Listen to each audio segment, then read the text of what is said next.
പുതിയൊരു വീഡിയോയിലേക്ക് എല്ലാവർക്കും ഒരിക്കൽ കൂടി സ്വാഗതം. അപ്പോഴിത് ഞാൻ ഈ പ്രോഡക്റ്റിനെ കുറിച്ച് രണ്ടാമത്തെ വീഡിയോ ആണ് ചെയ്യുന്നത്. ഇത് ഫ്ലിപ്കാർട്ടിൽ നിന്ന് വാങ്ങിച്ചതാണ്. 499 റുപ്പീസാണ്. നല്ലൊരു റിവ്യൂവും കാര്യങ്ങളൊക്കെ എഴുതിയിട്ടുണ്ട്, കണ്ടിട്ടുണ്ടായിരുന്നു. അതുകൊണ്ടാണ് ഞാനിത് വാങ്ങിച്ചത്. ആദ്യം വാങ്ങിച്ചത് 8 ഞാൻ പൊതുവെ ഉപയോഗിക്കുന്നത് 8 സൈസ്. അത് കുറച്ച് ടൈറ്റായിരുന്നു. അത് റീപ്ലേസ് ചെയ്ത് 9 ആക്കിയിട്ടുണ്ട്.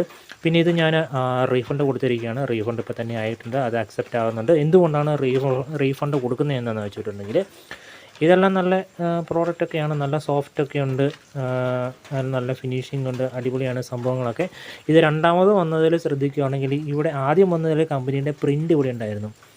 റെസ്റ്റ് ഇൻ ഫുഡ് എന്ന് പറഞ്ഞ ഈ ഒരു കമ്പനിയുടെയാണ്. ഇതിൻ്റെ ഒരു പ്രിൻ്റ് ഈ ഭാഗത്തുണ്ടായിരുന്നു, ഇവിടെ ഉണ്ടായിരുന്നു. ഇതിന് ആ പ്രിൻ്റില്ല. പ്രോഡക്റ്റ് ഒരു നല്ലതൊക്കെയാണെന്ന് തോന്നുന്നു, പക്ഷേ ഇത്രയും ഒരു വില കൊടുക്കേണ്ട കാര്യമൊന്നുമില്ല. അങ്ങനെ ഈ ഫ്ലിപ്കാർട്ടിൽ ഇതിൻ്റെ റേറ്റിംഗ് നോക്കിയിട്ടാണ് ഞാൻ വാങ്ങിച്ചത്. പിന്നെ ഇതിൻ്റെ ഈ കളറും ഈ ലുക്കൊക്കെ എനിക്ക് ഭയങ്കരമായിട്ട് ഇഷ്ടപ്പെട്ടു. നല്ലൊരു വെറൈറ്റി ഉണ്ട് ഇതിൻ്റെ ഡിസൈൻ തന്നെ. അതുകൊണ്ടാണ് ഇത് വാങ്ങിച്ചത്. വാങ്ങിക്കുന്നതിന് മുമ്പ് റിവ്യൂ എല്ലാം വായിച്ച് നോക്കുമ്പോൾ എല്ലാവരും 5 സ്റ്റാർ റേറ്റിങ്ങും മറ്റുള്ള കാര്യങ്ങളൊക്കെ കൊടുത്തിട്ടുണ്ട്. അടിപൊളിയായിട്ട് എഴുതിയും വെച്ചിട്ടുണ്ട്. നല്ല അടിപൊളി സംഭവമാണെന്നൊക്കെ പറഞ്ഞു. അപ്പോൾ അതിൻ്റെ കാരണം എന്താണെന്ന് ഞാൻ ആദ്യത്തെ പ്രോഡക്റ്റ് വന്നപ്പോഴാണ് എനിക്ക് മനസ്സിലായത്. ഇതിൻ്റെ കൂടെ ഒരു പേപ്പർ പ്രശ്നം വന്നിട്ടുണ്ട്. ഇതാ നോക്കുക, ക്യാഷ് ബാക്ക് 50 റുപ്പീസ്. അതിനെന്താ ചെയ്യേണ്ടതെന്ന് വെച്ചിട്ടുണ്ടെങ്കിൽ, ഈ പ്രോഡക്റ്റിനെ കുറിച്ച് നമ്മൾ നല്ല വാചകം എഴുതണം. അതേപോലെ തന്നെ 5 സ്റ്റാർ റേറ്റിംഗും കൊടുത്തിട്ട് അതിൻ്റെ സ്ക്രീൻഷോട്ട് എടുത്തിട്ട് ഈ നമ്പറിലോട്ട് അയച്ചു കൊടുക്കുകയാണെങ്കിൽ അവരൊരു 50 രൂപ അയച്ചു തരും എന്നാണ് പറയുന്നത്.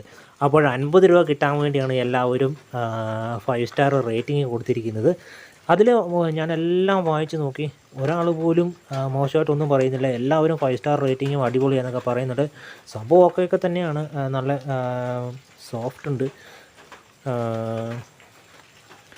നല്ല സോഫ്റ്റ് ഉണ്ട്. പിന്നെ ഇത് എത്ര നാൾ ഉപയോഗിക്കാൻ പറ്റുമെന്നൊന്നും അറിയത്തില്ല. അതൊക്കെ കൊണ്ട് തന്നെ ഞാനിത് റീഫണ്ട് അടിച്ചിരിക്കുകയാണ്. ഇത് റീപ്ലേസ് ആയി വന്നതാണ്. 8 അടിച്ചു, അത് ഫിറ്റ് ആകുന്നില്ല. 9 വാങ്ങിച്ചു. ഇതെല്ലാം ഫിറ്റിംഗ് എല്ലാം ഓക്കെയാണ്. റീഫണ്ട് കൊടുത്തിട്ടുണ്ട്. ഇതിനെ അടുത്ത് അക്സെപ്റ്റ് ആയിട്ടുണ്ട്. അപ്പോൾ ഇമാതിരിയുള്ള സാധനങ്ങളൊക്കെ വാങ്ങിക്കുമ്പം ഇതുണ്ടോ, ഇത് ഇല്ലീഗലായിട്ട് പ്രൊമോട്ട് ചെയ്യുന്നൊരു സംഭവമാണ്. എല്ലാവരും 5 സ്റ്റാർ കൊടുക്കാൻ വേണ്ടി എല്ലാവരും 50 രൂപ കിട്ടട്ടെ എന്ന് വിചാരിച്ചിട്ട് എന്തെങ്കിലുമൊക്കെ എഴുതി കുറിച്ചിട്ട് ബാക്കി ഒരു 50 രൂപ വാങ്ങിച്ച് കയ്യിൽ വെക്കും. നമുക്കിപ്പോൾ 50 രൂപയുടെ ആവശ്യമില്ല. ഇങ്ങനെയൊക്കെ ഫ്രോഡ് തരം കാണിക്കുന്ന കമ്പനീനെ ഒന്നും നമ്മൾ പ്രോത്സാഹിപ്പിക്കേണ്ട കാര്യമൊന്നുമില്ല. നല്ല ക്വാളിറ്റിയിൽ ഇത് ഒരു സ്റ്റാർട്ടപ്പ് കമ്പനിയാണ് എന്നൊക്കെയാണ് എഴുതിയിരിക്കുന്നത്. നല്ല രീതിയിലുള്ള പ്രോഡക്റ്റ് കൊടുക്കുകയാണെങ്കിൽ തീർച്ചയായും ആൾക്കാർ വാങ്ങിക്കുന്നതായിരിക്കും. അപ്പോൾ ഇത്തരത്തിലുള്ള സംഭവങ്ങളൊക്കെ വാങ്ങിക്കുമ്പം റിട്ടേൺ പോളിസിയൊക്കെ വായിച്ച് നോക്കുക. ഇതിന് 10 ഡേയ്സ് റിട്ടേൺ ഉണ്ട്, നോ പ്രോബ്ലം. അതുകൊണ്ടാണ് റീഫണ്ട് ആയിട്ടുള്ളത്. വേറെ ചിലതിനൊക്കെ റിട്ടേൺ കാണത്തില്ല.